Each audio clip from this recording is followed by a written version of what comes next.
Lost civilizations, a sunken continent, human-god hybrids, an ancient Egyptian connection, possibly psychedelic drugs that help you lift rocks with your mind, and maybe even including the staple of all solid history, ancient aliens. The story of Atlantis has captured the imagination of humans for centuries, though for most of history it was generally accepted as nothing more than a myth, coming from Plato, a known myth inventor who had even an explicit philosophy backing up why one should always invent myths. As we all know from more modern times, like when noted science fiction author L. Ron Hubbard invented Scientology, just because someone commonly writes fiction and then randomly creates a largely sci-fi-like religion, it does not mean it's not totally valid and highly factually based. I mean, it literally has science in the name, you guys. And yes, as stated by former Scientologist Marjorie Wakefield, one of the core governing policies written by Hubbard himself with regards to Scientology was to, quote, make money, make more money, make other people produce so as to make money. But I mean, let's be objective here. Scientology seems partially based on the goal of improving mental health, and my general impression is that being super rich is handy for reducing stress and other negative mental health factors. So, and I'm just speculating here, this religion seemed to work phenomenally well at improving Hubbard's bank account metrics by allegedly many millions of dollars, and thus by a confluence of outside factors that in turn affects probably improved his mental health considerably. And the proof is in the pudding, because he was whiling away parts of the latter bits of his life bobbing away on the ocean in his own insanely large cruise ship while drinking a lot of alcohol and taking stimulants, both claimed to be for research purposes. And I could totally see how chilling away on the ocean with drugs and alcohol might be very relaxing and thus, again, help improve mental health. It's science. But going back to Atlantis, what did Plato actually say? Why did he say it? And how did his contemporary Greeks react to Plato's claims? Did they understand he was just making something up, or were they among the first to buy into it all as a real thing? Well, dial in your Stargate, but don't forget to plug in a strong power source for the 9th chevron, and let's dive into what the ancient Greeks really said and thought about Atlantis. Big shout out to today's sponsor, PlodNote, the device your notes app wishes it could be. If you've ever found yourself nodding off in a meeting or school lecture and have no clue what was just said, that's where the PlodNote comes in. It's this paper-thin, credit card-size aluminum gadget that sticks right onto your phone. Slide the switch up to record calls, Zoom, WhatsApp, whatever. Slide it down for everything else, conversations, school lectures, brilliant ideas that hit, no app shuffling, just press and go. But it's not just a high-end recorder. Plod transcribes everything, and not in that auto captions but worse kind of way. We're talking speaker labeled, AI polished, beautifully structured transcripts. 300 free minutes per month, 112 languages free. The real flex though, it summarizes everything. Open the app and it's got the main points, action items, the whole shebang nicely summarized. Need to find that one thing someone said during a 2-hour call? Use its Ask AI feature, which is basically Google search for your conversations. So I can find exactly what brand of whip Simon asked for to keep the basement dwellers in line and maximally productive. And it's got range, 30 hours of recording time, 64 gigs of storage, and auto edits out the dead air. No fluff, no nonsense. Privacy-wise, lockdown tight SOC 2 plus HIPAA standards stored with AWS. So yeah, even sensitive stuff is safe. So if your job involves remembering things, talking to people, or staying organized, this is the device for you. Grab your PlodNote now, links below, and use the code BRAINFOOD to get $10 off. Stop pretending you'll remember, just record it right. To begin with, Plato talks about Atlantis in 2 of his dialogues, the Timaeus and the Critias. That said, only the Critias is solely about the Atlantis myth. But as for the Timaeus, summarizing it is much more difficult. It follows up the events of his earlier dialogue, the Republic, taking place the next day. Socrates, usually seen as the mouthpiece of Plato in his dialogues, starts by recounting the very long discussion he had in the Republic on the best way to order society. He asks Critias, a figure based on a real politician with familial ties to Plato, for an example of such a constitution as the Republic's being applied to a real place. Critias then tells Socrates how Critias' ancestor, the Athenian statesman Solon, spent some time in the town of Sais, Egypt, studying with priests there. There he learned a story about ancient Athens, one that the Sais priests preserved about their sister city. He claims that Athens was, by Solon's time, 9,000 years old and predates Egypt. This was a very suspect claim even to the Greeks, as Egypt's antiquity was a long-established fact by that time. But in any event, Solon was a well-regarded poet, and Critias claims he intended to write an epic poem about the Atlantean-Athenian conflict that remained unfinished, yet its lore was passed down by his family. And conveniently, the Egyptian priest claims the Athenians forgot about this great history. So what happened? In a nutshell, the Athenians led the Mediterranean peoples in a war against a foreign threat. Specifically, outside of what we call today the Straits of Gibraltar was the continent of Atlantis, described as being larger than Asia and Africa put together. Although keep in mind, Plato did not mean the continents of Africa and Asia, but the regions in what we would today call roughly Anatolia and North Africa up to Egypt. On that continent were the Atlanteans. Atlantis was purportedly an ancient power that started colonizing Europe and Libya up to Egypt's borders, but fear not, because Plato's prehistoric Athens stood up to their colonial ambitions and saved the region, and once Atlantis was defeated, it sank into the sea because sure, why not?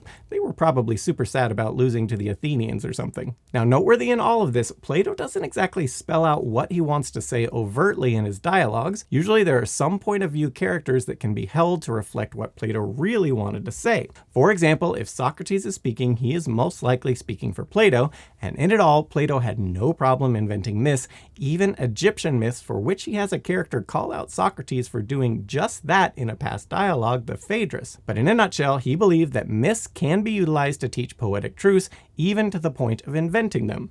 Moving on to the Critias, it is purely about the Atlantis myth and prehistoric Athens. It takes place later in that same day as the Timaeus. Socrates asked Critias to go more in depth in his story. Here again, the focus is largely on prehistoric Athens rather than Atlantis, but Critias does describe Atlantis. It all started out as a territory of the god Poseidon. Plato claims the Atlanteans descend from Poseidon and a mortal woman named Cleito. Poseidon purportedly created for Cleito and her descendants the island's inner seas and landmass in concentric circles with a mountain in the center, and he also fed the continent with springs. In the end, Poseidon had 5 pairs of twins with her and entrusted the eldest Atlas with high kingship. He also divided the continent into 10 parts, 1 for each brother, as governors or kings. Ultimately, Critias explains Atlanteans began colonial expansion campaigns beyond Gibraltar, as well as discusses their palaces and cities and how they got around the strange continent with its concentric inland seas and islands. Their religion is also described as centering around the worship of Cleito and Poseidon. Atlas, the first king, is also said to have left behind inscribed laws in the Temple of Poseidon to follow. After that, the 9 regional kings, governors, and their high king would meet in the Temple of Poseidon every half-decade to decide policies and engage in a bull hunting ritual in the temple that leads to sacrificing a bull to Poseidon. It's also claimed it was a religious taboo for the kings to go to war against each other. On top of that, it's also described that the capital city and region can field 10,000 chariots and 12,000 ships for combat, which only accounts for a fraction of Atlantis' strength, which kind of leaves you wondering how the Athenians won against them, but okay. Finally, the Critias ends with describing how the culture started to decline. The kings simply became too human as time went on, and that loss of immortal blood led to greed. The dialogue ends as Zeus becomes troubled by the moral slighting of the Atlantean kings, because Zeus is known for his morals. He thus gathers the gods to pronounce judgment on Atlantis, but before he speaks, the dialogue ends. Now, whether Plato intended for this dialogue to be incomplete is a matter for debate, but we see similarities between ancient Athens and Atlantis and Plato's Athens and its hypothetical state in the Republic. Atlantis starts high and degenerates over time, allowing greed to distance them from their laws, while an organized and utopian prehistoric Athens uses the inherent power in its organization to defeat a larger foe. From all this, you can see why scholars take the Republic, Timaeus, Critias as a trilogy. The prehistoric Athens of the myth reflects Plato's Republic, and its victory over Atlantis is the victory he hopes to show his Greeks with his philosophical system, all wed to an imaginary history of the Atlanteans. Now, we should also point out that in modern times we tend to think of the Republic as Plato's magnum opus, but for most of history since, Plato was the Timaeus guy.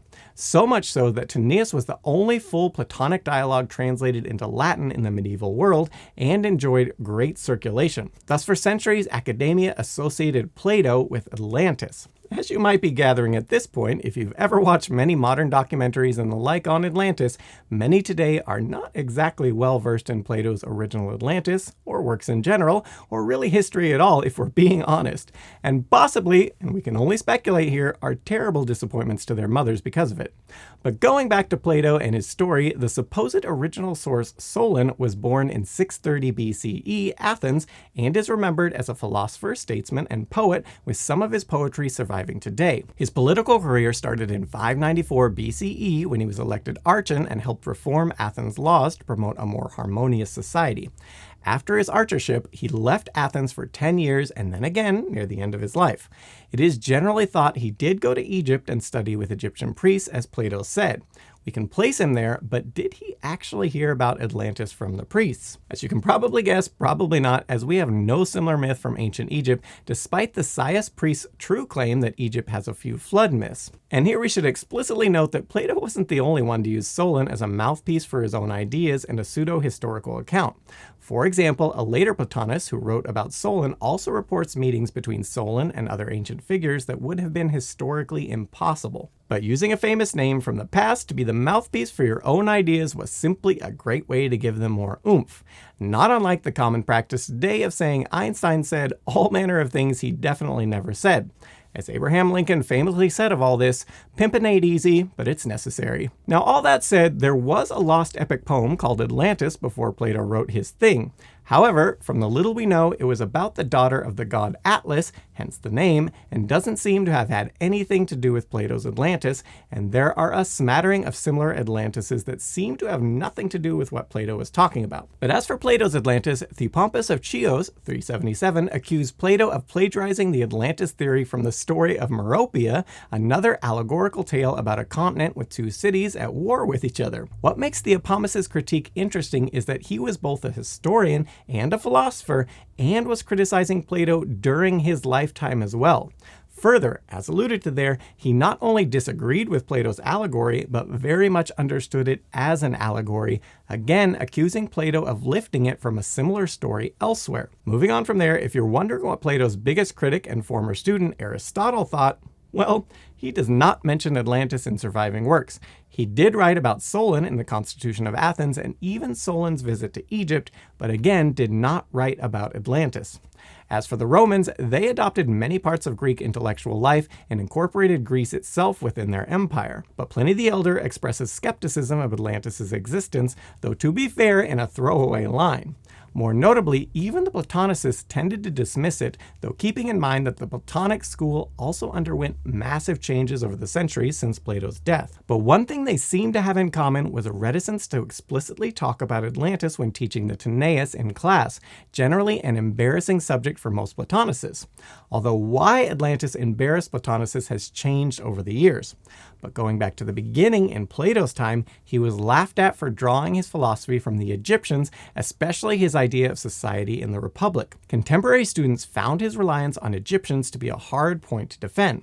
For this reason, Crantor, whose work we don't have but is referenced by other Platonicists, claims that Plato invented the Atlantis myth to show Greeks that his philosophy has Greek roots recognized by the Egyptians in the form of prehistoric Athens.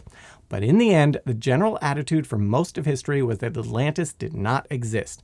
It was just something Plato made up to make a point. But as ever, now that the internet has made all human knowledge readily accessible to almost anyone, anywhere in the world, naturally, belief in Atlantis is on the rise because humans are gonna human. Except when those humans are secretly human-suited lizard people from the fourth dimension of Cylon who have not yet quite perfected their British accent or, though their beard game is strong, how to get hair to grow on their scalp. Those humans are not gonna human. They are our clear superiors, and I for one welcome them to our humble planet. And I'd like to remind them that as a trusted YouTube personality and author, I could be of great use in helping to convince people to toil away in their basements.